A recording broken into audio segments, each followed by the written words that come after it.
So we come here and you might ask me, what can I do? What can I do to help? Here are some examples. Number one, listen to Native peoples. When you hear the panel tomorrow, when you see a documentary, when you see a story on the news, it is my assumption, and I believe it's a safe assumption, that the household conversations that take place are, oh, there they go again.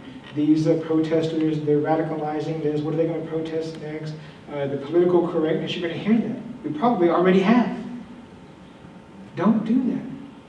If I'm hurting someone, and they tell me, you're hurting me, I'm called to stop hurting them. I'm called to change my form of existence. And even as a traditional Native practitioner, I'm supposed to believe that my way of life is so simple. If I'm inconveniencing each of you, I'm going to put everything under my arm and go about to another place. It will fit there. That's how humble I'm supposed to be in life. So what I would say is just listen. We're not all going to agree. You're going to find Native people that don't have a problem with it. You're going to find, agreements that have been made out there with other tribes that say it's okay. But there are those that say it's not. And it is a growing consensus that is growing in our day and age. Number two, start local conversations in your community.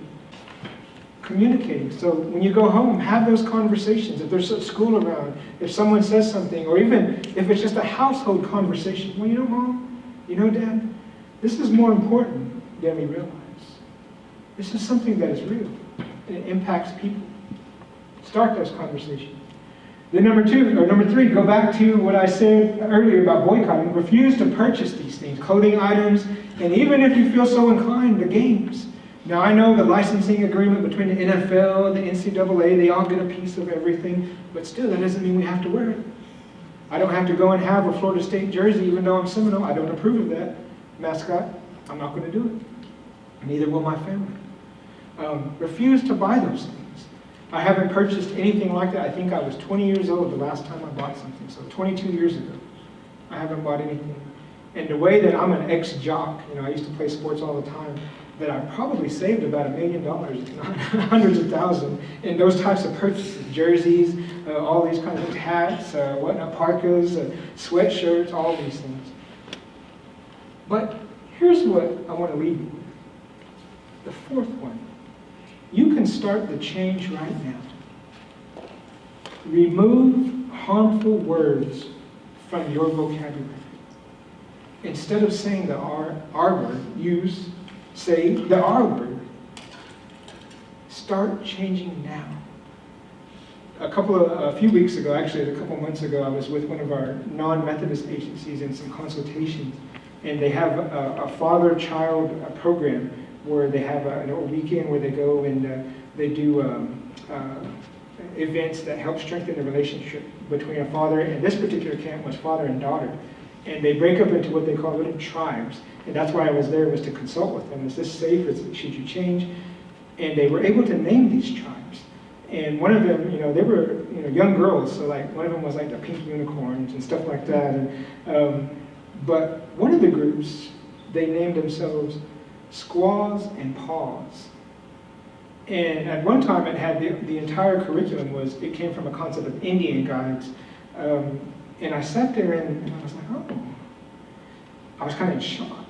I said, you do know that terminology comes from references to female genitalia in a derogatory context. But they were using it. So today, as I end my presentation, you have that ability to say, I will not use this word. And if nothing else, say, I will talk about the Washington football team by saying the Washington football team. And I guarantee you there will be people that notice it.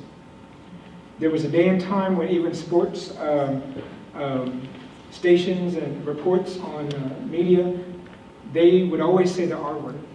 But today they're gravitating away from that, where more and more are now saying, if you listen to it, if it's the NFL report, there's scores being given, they'll say, the Philadelphia Eagles played the Washington football team. They won't use the R word.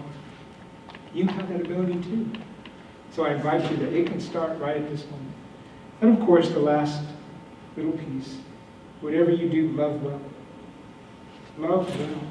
Knowing that love causes us to be in a different position after we interact with people than we were before. Remember that, whatever it is that we go through life.